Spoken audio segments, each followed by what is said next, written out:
Bien, buenas tardes, buenos días, buenas noches, depende cuando veas este video, vamos a ver un poquitito un repaso de trabajo práctico uno, con qué nos vamos a encontrar y hacia dónde se apuntan con este tipo de evaluaciones para que no haya sorpresas.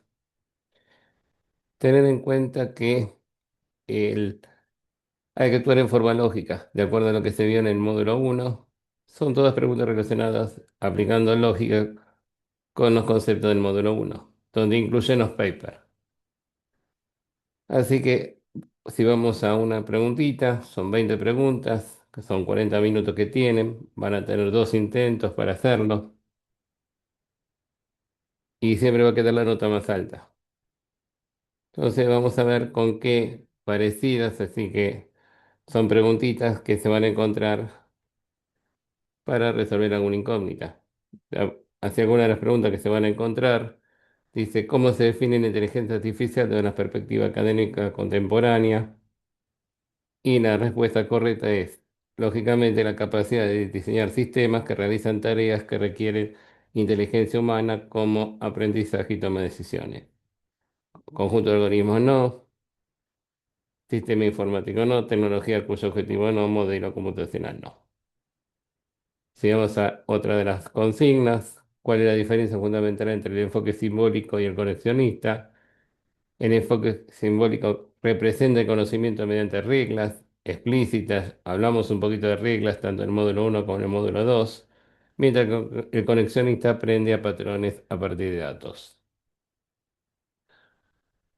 Otra consigna que vamos a encontrar dice, ¿qué limitación estructural presentaban los sistemas expertos en desarrollo temprano de la inteligencia artificial? Y lógicamente lo que la limitación que se encuentra en la dificultad para operar en contextos variables, ambiguos o con información incompleta fuera de de los dominios controlados. Si vamos a otra, ¿qué transformación introduce el Machine Learning respecto a los modelos basados en reglas? Y ahí es fundamental.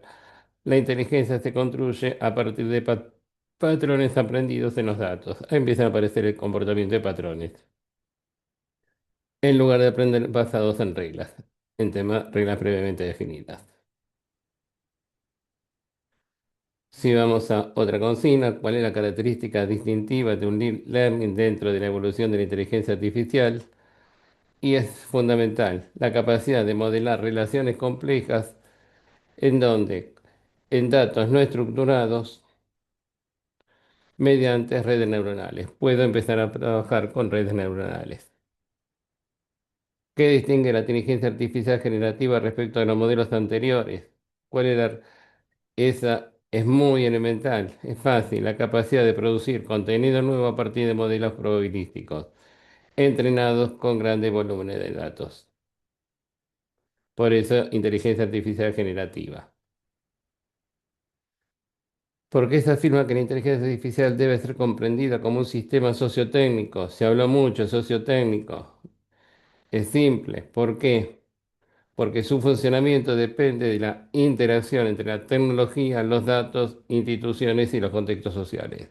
Siempre estamos diciendo que entra el ser humano como eje central para poder trabajar con inteligencia artificial. Si lo tenemos centrado en el ser humano, es imposible lograr objetivos. La otra dice que implica el predominio del enfoque basado en datos en el desarrollo actual. Si estamos basados en datos, el rendimiento de los sistemas depende en gran medida de la calidad y cantidad de los datos utilizados para su entrenamiento.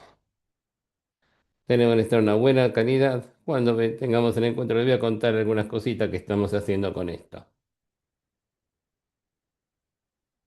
¿Cuál es cuál es una consecuencia directa del aumento de la complejidad de los modelos de inteligencia artificial?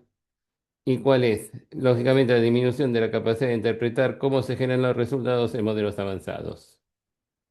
Y ahí tenemos la acción del ser humano, que tiene la obligación de interpretar adecuadamente esos resultados y detectar errores.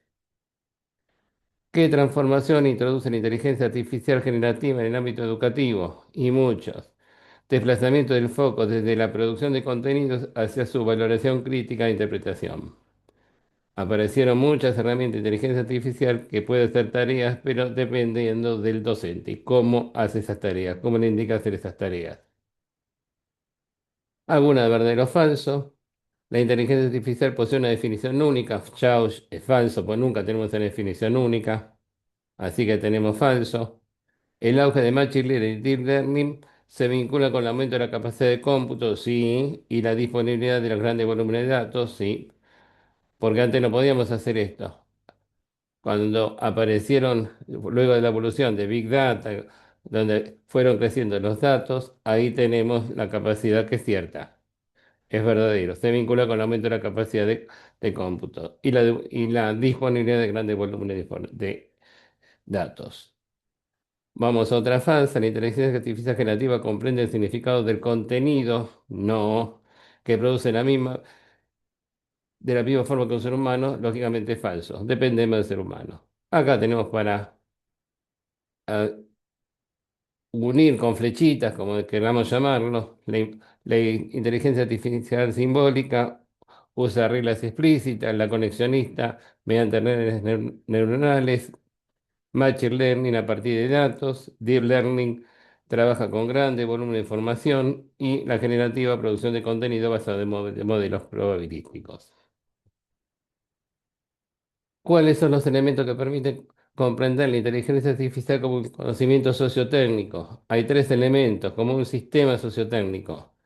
Primero, la interacción entre la tecnología y los seres humanos, los actores humanos, eso es fundamental. Segundo, dependencia de las decisiones humanas. Se vuelve a reiterar el aprendizaje centrado en el ser humano que da la validación de esos resultados. Y por último, influencia de factores sociales, culturales en las organizaciones en las que implementan la inteligencia artificial. Tres elementos muy fuertes. Nada que ver con el funcionamiento y con el desarrollo. Pues son, desde el punto de vista de un sistema sociotécnico. Si vemos a dos respuestas correctas, ¿cuáles son los de los siguientes aspectos que caracterizan el enfoque basado en datos? Bueno, se vuelve a reiterar un poquitito lo mismo. Si estamos basados en datos, tenemos grandes volúmenes de datos, grandes volúmenes de información para entrenamiento de modelos y influencia directa de la calidad de los datos y del rendimiento de los sistemas. Que estaba un poquito mencionada antes. De acuerdo, esos volúmenes necesito calidad para procesar, que sean buenos los datos que nos está aportando. Si vamos a otra de las preguntas, ¿cuáles de los siguientes cambios reflejan la evolución de la inteligencia artificial a lo largo del tiempo? Hay dos factores. El desplazamiento de sistemas basados en reglas hacia modelos de aprendizaje automático. Ahí apareció Machine Learning, Deep Learning, ahí estuvimos hablando, y la transición de modelos de predicción hacia sistemas capaces de generar contenido, que es una realidad. ¿Cuáles de los siguientes elementos explican la relevancia actual de la inteligencia artificial en diferentes sectores? Hay tres elementos fuertes. ¿Cuáles son? La capacidad de automatizar procesos complejos y mejorar la toma de decisiones basadas en datos. La aplicación de múltiples ámbitos como la educación y servicios digitales y la intervención en la producción de conocimiento y organización de la vida social. Son tres factores que intervienen. Si vamos a las limitaciones culturales, perdón, las limitaciones actuales, ¿qué tenemos con esas limitaciones actuales? Tenemos algo que son tres elementos: dependencia de la calidad de datos, que hablamos mucho, dificultad para interpretar el funcionamiento de los modelos complejos y riesgos de sesgos en los resultados generados por los sistemas. Son tres elementos muy fuertes. Y llegamos a la última consigna: ¿cuáles son de los siguientes elementos pueden explicar los cambios en el desarrollo de la inteligencia artificial a lo largo del tiempo? ¿Cuáles son los cambios? Lógicamente, existencia de periodos desaceleración asociados a limitaciones técnicas y expectativas no cumplidas. Lógicamente, suele pasar relación entre el avance de Machine Learning y la disponibilidad de grandes volúmenes de datos y influencia del aumento de la capacidad de cómputo en el desarrollo de modelos más complejos. Así que acá tenemos un poquitito diferentes consignas que nos van a tocar cuando lleguemos el momento de desarrollar ese trabajo práctico y apuntando siempre a la lógica, al desarrollo lógico, a la respuesta lógica de acuerdo al enunciado de la pregunta. Te invito en el próximo video, vamos a seguir trabajando sobre los contenidos que vayamos viendo.